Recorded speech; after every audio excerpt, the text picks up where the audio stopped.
Plastics pollution remains a big problem across the globe, especially in African countries.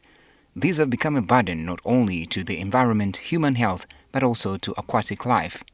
According to the National Environment Management Authority, Uganda produces over 600 tons of plastics every year.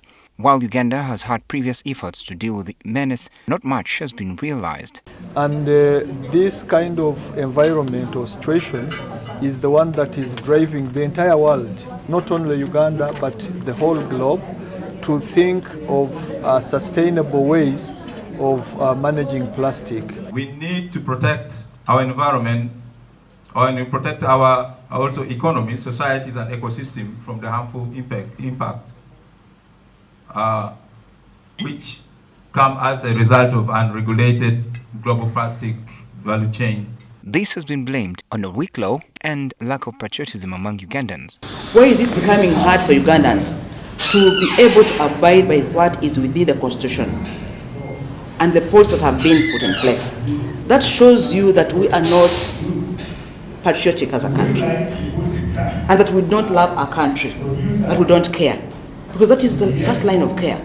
Am I willing to abide by what is made in the Constitution? As countries around the world convene in Busan in South Korea to push for a binding treaty on plastic pollution, environmentalists from Uganda believe the time is now. We are looking forward to a total ban to the problematic chemicals and plastics. Globally, there should be a total ban to the problematic ones. But we also want the treaty to look into issues of product design, the way these plastics are designed, the threat they pose to our health, and to the environment. We want it to be looked into. And then lastly, mechanisms to strengthen the implementation. We don't want to have a treaty and it simply gathers dust. There are, however, divisions among countries on the best way forward, with some pushing for reduction of plastic production, while others object to the same. Jeffrey Kamese is the Executive Director of BioVision Africa. And for them, their argument is that, plastics are not the ones that pollute the environment, but it is you, the people, who use the environment, who use the plastics and just throw them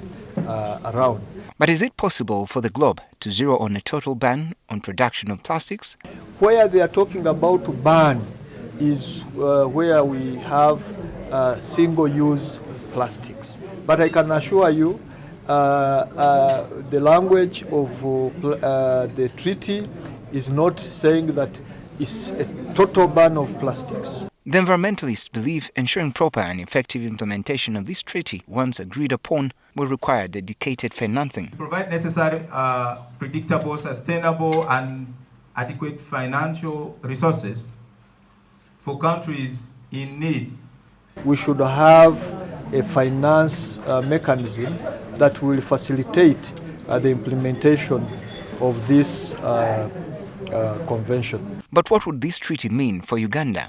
Whether Uganda has an option or not, we shall abide because it is global. So for us, that is a starting point. But it is also a starting point for us to work on the national policies that are not yet in place. So it will be better for us not to just look at it as a Uganda issue, but also look at it as a global issue that is going to really be able to address the concerns that we as a country stand for.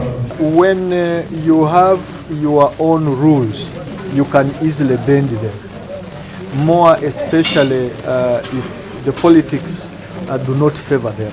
Also, Uganda and Africa at large would also like to call for the instrument to ensure a fair, equitable and inclusive transition. We can only wait to see if the world will come up with a comprehensive global treaty to foster sustainable management of plastics for the good of not only the environment, but human health as well. Benjamin Jumbe, NTV.